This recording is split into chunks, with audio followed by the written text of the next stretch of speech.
Memorias, memorias y experiencias con el doctor Juan Luna Cárdenas por Alejandro Carrasco Flores. Confidencia al distinguido señor Bernardo López Segura, amigo y compañero en la línea cultural marcada por el doctor e ingeniero Juan Luna Cárdenas, cuyo nombre y personalidad le viene de corrientes que heredó de casas nobles aztecas, quedando sembrado como Yacanini Metzli Cuauhtémoc Camoc, de donde se desprende por los apellidos Metzli y Cuauhtémoc, como casas de nobles tan antiguas y tradicionales y tan importantes en la historia nuestra, pues son esas casas las directoras y guías que guardan las formalidades y etiquetas y fundamentos sociales que vienen desde épocas tan remotas como prehistóricas, fundamentos como valores que no se pierden y se conservan en el tiempo y en el espacio por la voluntad y el deseo de guardar memoria. Memoria para conectarse con los ancestros primitivos nuestros, para recordar y saber de dónde nos vienen las primeras experiencias de la vida y los genes originales de la raza azteca, y desde luego la sabiduría de la vida y los cimientos de nuestra cultura. Esto nos enseña el respeto por nuestros primitivos padres, que no se pueden negar y que resulta muy emocionante sentirlos y pensarlos. Hacen sentirnos importantes al sabernos que somos el presente de ellos y que tenemos la misión de proyectar el futuro de ellos en los aztecos del futuro.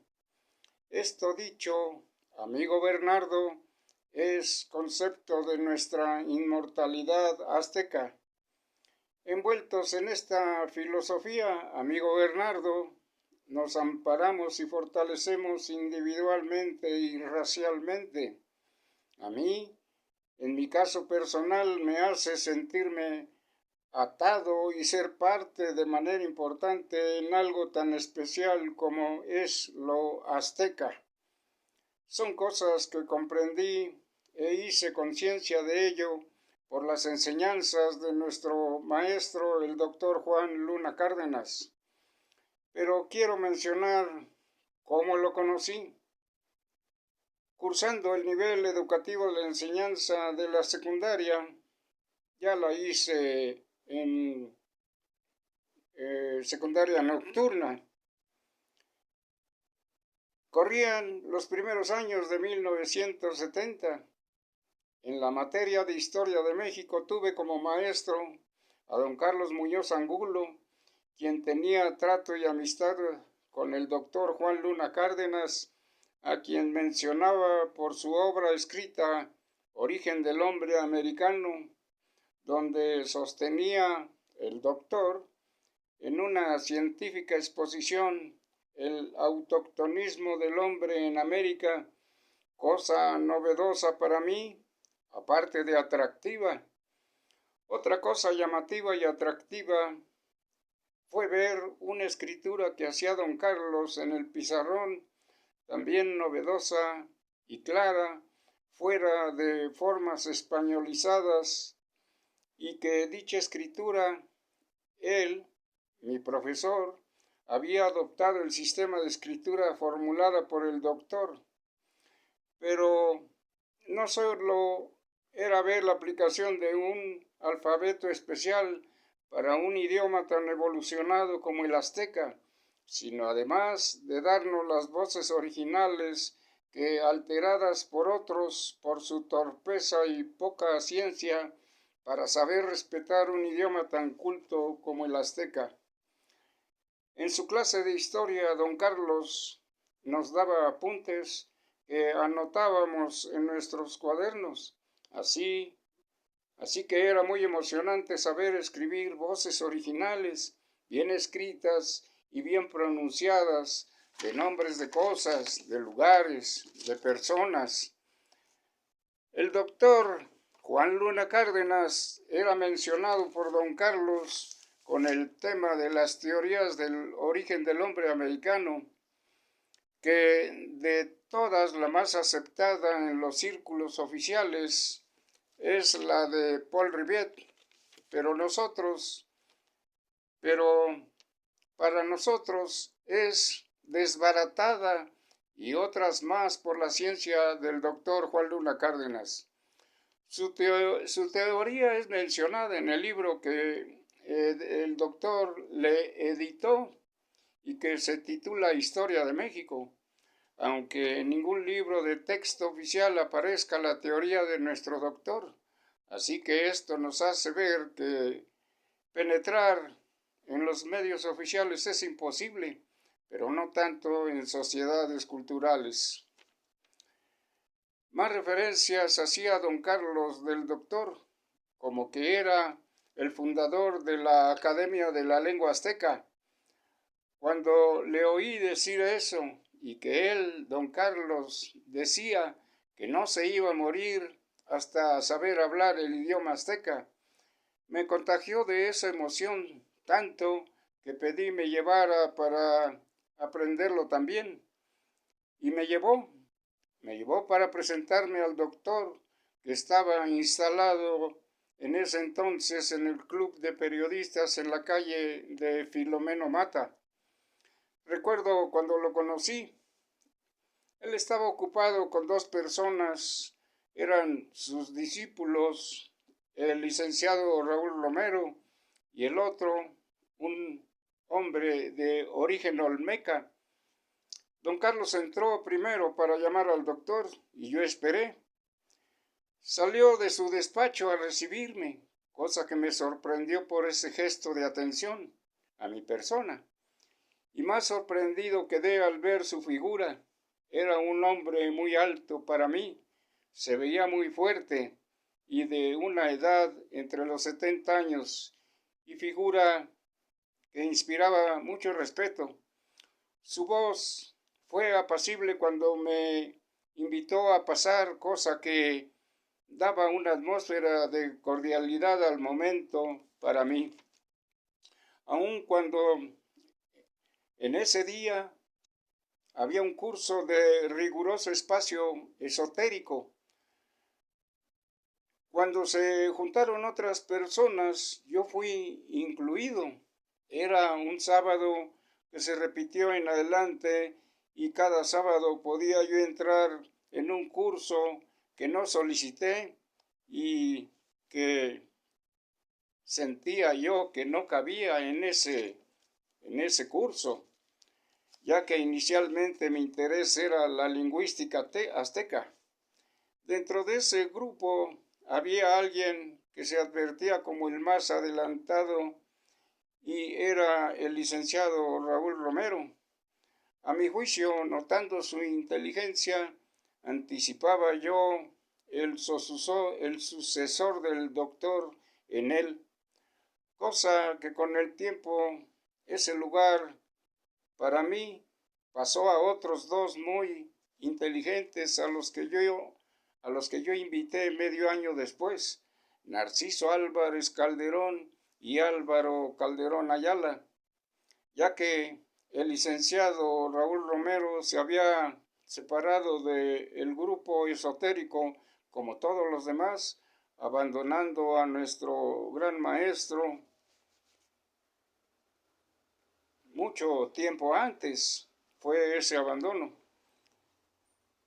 Pero pensar en un sucesor o alguien que pudiera continuar la línea del doctor sería cosa imposible cuando se presentan problemas personales que cada quien tiene que resolver o por los intereses que cada quien pueda tener, sobre todo si esos intereses sean de manera individualista y hasta egoísta.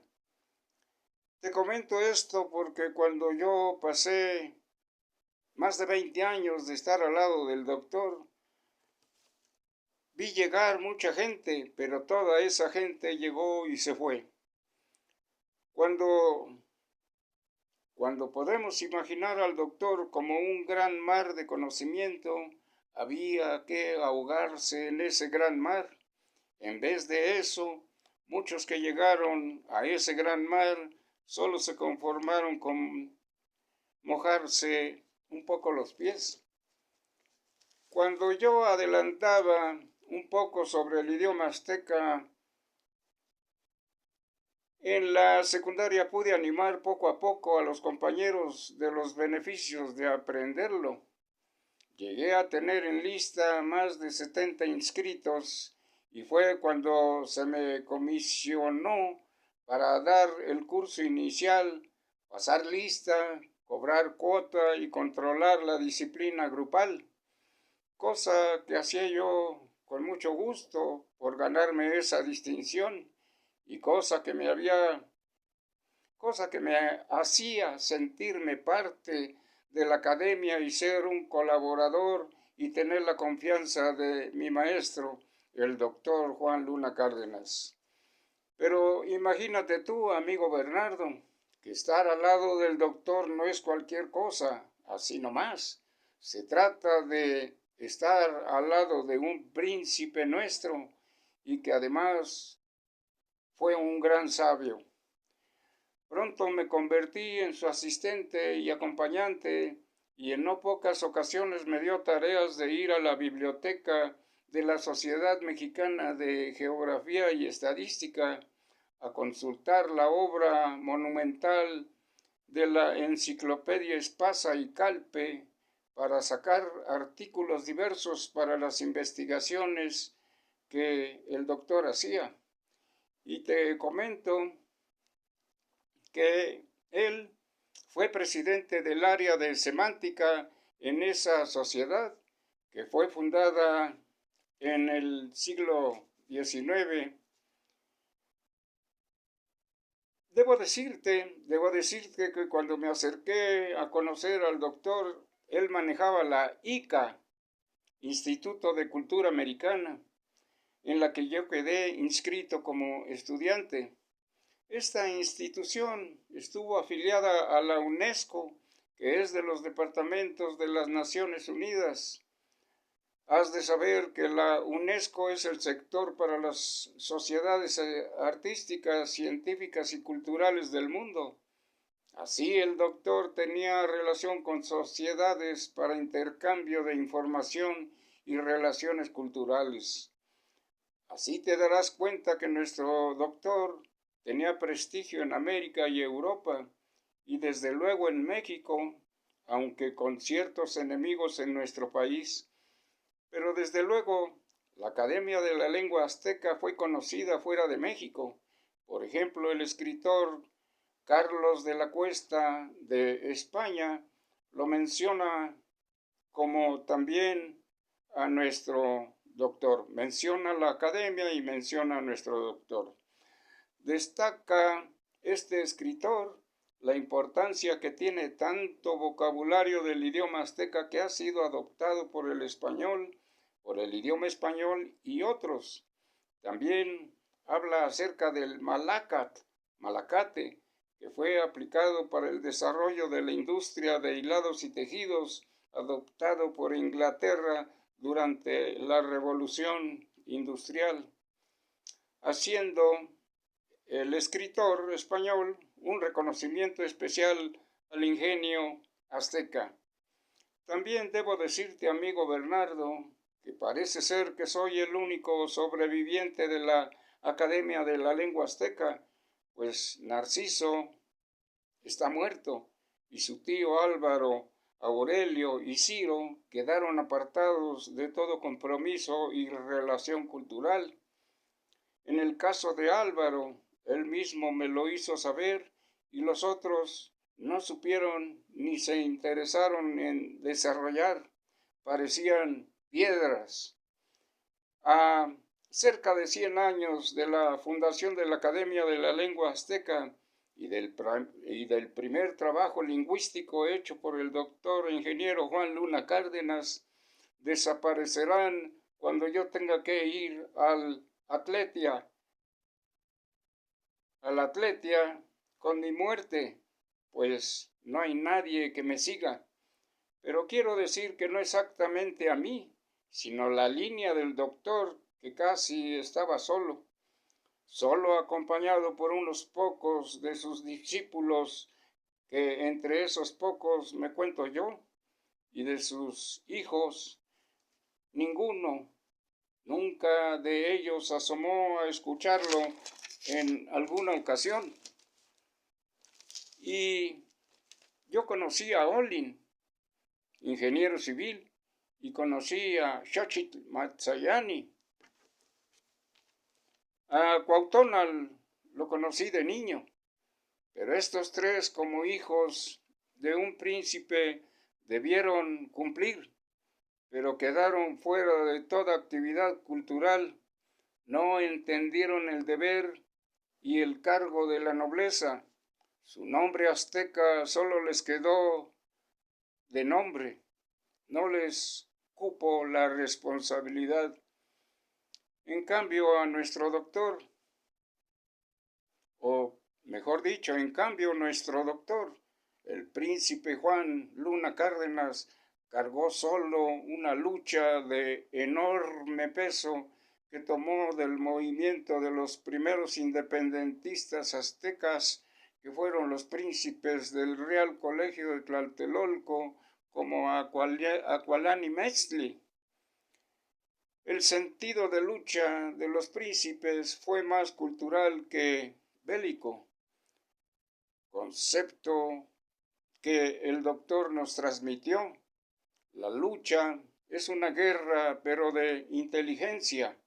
Las armas todas son armas culturales, muy difíciles de conseguir si no es por medio de la ciencia azteca, y las fortalezas por medio de la sensibilidad, emoción y cariño a la raza azteca, a la naturaleza y al universo.